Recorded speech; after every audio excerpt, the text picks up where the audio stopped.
Have you ever imagined what would happen if a major bank in your country failed? Did you know that banks are the major influences on your country's economic stability?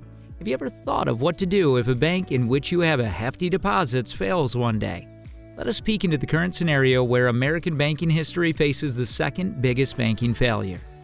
The closure of Silicon Valley Bank, shortly known as SVB, today marked history's second largest U.S. bank failure.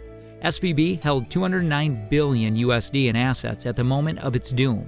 Even after altering for inflation by assets, it trails only Washington Mutual, which held $434 billion in assets when it failed in 2008.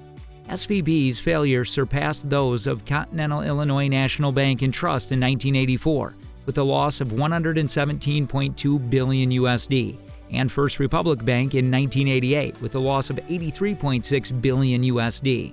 Silicon Valley Bank was a state-chartered retail bank headquartered in Santa Clara, California, that fell on March 10, 2023, with holdings now handled by the Federal Deposit Insurance Corporation, also called FDIC. SVB was the 16th biggest bank in the United States and was the most extensive bank by deposit in Silicon Valley. SVB managed branches in California and Massachusetts.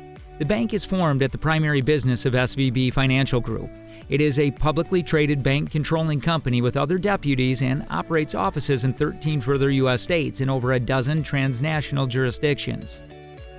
SVB, a financial organization that had evolved as the go-to bank for nearly half of all venture-backed tech startups, failed after a run on its deposits initiated by a string of central bank-endorsed interest rate hikes and a global inflation surge. The California DFPI, its controller, held the bank and positioned it into the receivership of the FDIC in the second biggest bank collapse in U.S. history. On March 12, 2023, a joint statement of Secretary of the Treasury Janet L. Yellen, Federal Reserve Chairman Jerome H. Powell, and FDIC Chairman Martin J. Gruenberg said all depositors at SVB would be fully protected and have access to all of their money, including both insured and uninsured deposits starting the following Monday, March 13th. Silicon Valley Bank was established in 1983 by one-time Bank of American directors Bill Biggerstaff and Robert Medeiros to focus on the requirements of startup firms. They came up with the idea over a game of poker. They hired Roger V. Smith as the bank's former CEO and president. The bank started on October 17, 1983, as a wholly owned subsidiary of Silicon Valley Bank shares with 100 initial investors. Its foremost office was located on North 1st Street in San Jose. When Silicon Valley Bank was established, the banking industry did not understand startup companies well, particularly those that lacked revenue. The bank designed its loans with the understanding that startups do not earn revenue immediately, managing risk based on their business model. The bank connected customers to its extensive venture capital law and accounting firm network. Its main idea was to collect deposits from businesses financed through venture capital. It then extended into banking and financing venture capitalists, counting services to allow the bank to keep customers as they matured from their startup phase. Originally, startup founders seeking loans from the bank had to pledge about half of their shares as collateral. Still, the rate later fell to about 7%, reflecting a low failure rate and the founders' tendency to pay off the loans to stay in control of the company. The bank concealed losses by selling the shares to inquisitive investors. Eventually, it became typical for venture capital firms' term sheets to demand startup create a bank account at Silicon Valley Bank particularly. During the 1980s, the bank expanded with the regional high-tech economy, earning 21 successive quarters of profitability. It went from a loss of $39,000 in 1985 to a profit of $12.3 million in 1991. In 1986, SVB gained the National Intercity Bank of Santa Clara. It unfurled its foremost office on the East Coast in 1990, near Boston, to administer the Massachusetts Route 128 Tech Corridor. Under Smith's supervision, the bank diversified into a high-risk real estate loan business, which amounted to 50% of its portfolio by the early 1990s. A recession in the California real estate market had resulted in a $2.2 million loss for the bank in 1992, and by 1995, the portfolio share had fallen to 10%.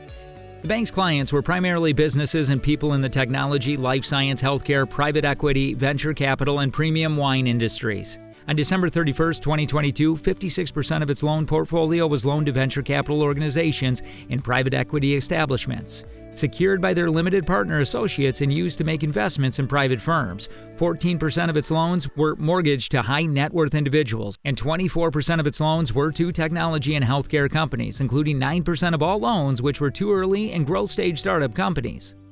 In February 2023, Forbes listed the bank as 20 of America's best banks with a 13.8% return on equity. In March 2023, Moody's Investor Service rated the bank loan portfolio as conservative and high-performing. The bank's overseas subsidiaries held $13.9 billion in deposits. In 2022, SVB started to incur abrupt losses following inflated interest rates and a major downturn in expansion in the tech industry, where the bank's liabilities were laboriously focused. As of December 31, 2022, SVB held mark-to-market accounting unrealized losses of over $15 billion for securities harbored by maturity. In early March of 2023, a mixture of aspects including insufficient risk management and a bank run forced by tech industry investors pushed the bank to crumble. The utilization of social media was expressed to be facet in both the initial bank run and its after effect, with those affected by the likely loss of deposits calling for regulators to cinch the uninsured accounts were made whole. Early in the morning of March 10th, inspectors from the Federal Reserve and the FDIC reached the offices of SVB to access the company's finances. Many hours later, the California Department of Financial Protection and Innovation, or DFPI, issued an order taking possession of SVB, citing inadequate liquidity and insolvency, and appointed the FDIC as a receiver. The FDIC then launched a Deposit Insurance National Bank, the Deposit Insurance National Bank of Santa Clara, to reopen the bank's constituents the next Monday and facilitate admissions to insured deposits. Greg Becker, the CEO of Silicon Valley Bank, was formerly on the board of directors at the Federal Reserve Bank for San Francisco but left that position. An initial auction of Silicon Valley Bank acquisitions on March 12th lured a single bid from an unrevealed wooer after PNC Financial Services and RBC Bank backed away from the making bids. The FDIC denied this offer and intended to hold a second auction to entice bids from major banks now that the bank's systemic risk designation permits the FDIC to insure all deposits. On March 13, 2023, the FDIC announced through a press statement that the FDIC disseminated SVB acquisitions to a new bridge bank, Silicon Valley Bridge Bank N.A., and designated Tim Mayopoulos as CEO. The pristine entity, Silicon Valley Bridge N.A., is FDIC operated, and all SVB clients will become customers of the new bridge bank. The FDIC expressed the goal of providing a new level of protection to SVB clients, including keeping regular banking hours and expected banking activities like online banking, ATM access to client funds, and check writing. The FDIC stated SVB's official checks will clear and those loan customers should continue making payments. The FDIC also added that its role is not to protect Silicon Valley Bank shareholders and certain unsecured debt holders. Regulatory filings from December 2022 estimated that more than 85% of deposits were uninsured. The failure of SVB was the largest of any bank since the 2007-2008 financial crisis by assets and the second largest in U.S. history behind that of Washington Mutual. The SVB's Chinese joint venture, whose chairman is the chairman of Shanghai Pudong Development Bank, said their operations were sound as of March 11, 2023.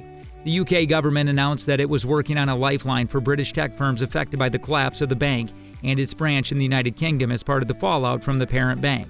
3,000 firms in the UK were believed to be at risk of bankruptcy without its rescue.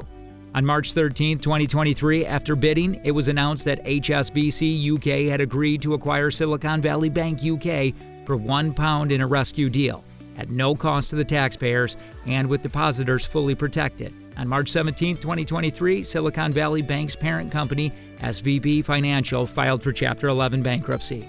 What do you guys think? Do you think the reason for SVB to fail is acceptable? Did you know this was the second major bank failure in U.S. banking history? What would you have done if you held an account in this bank?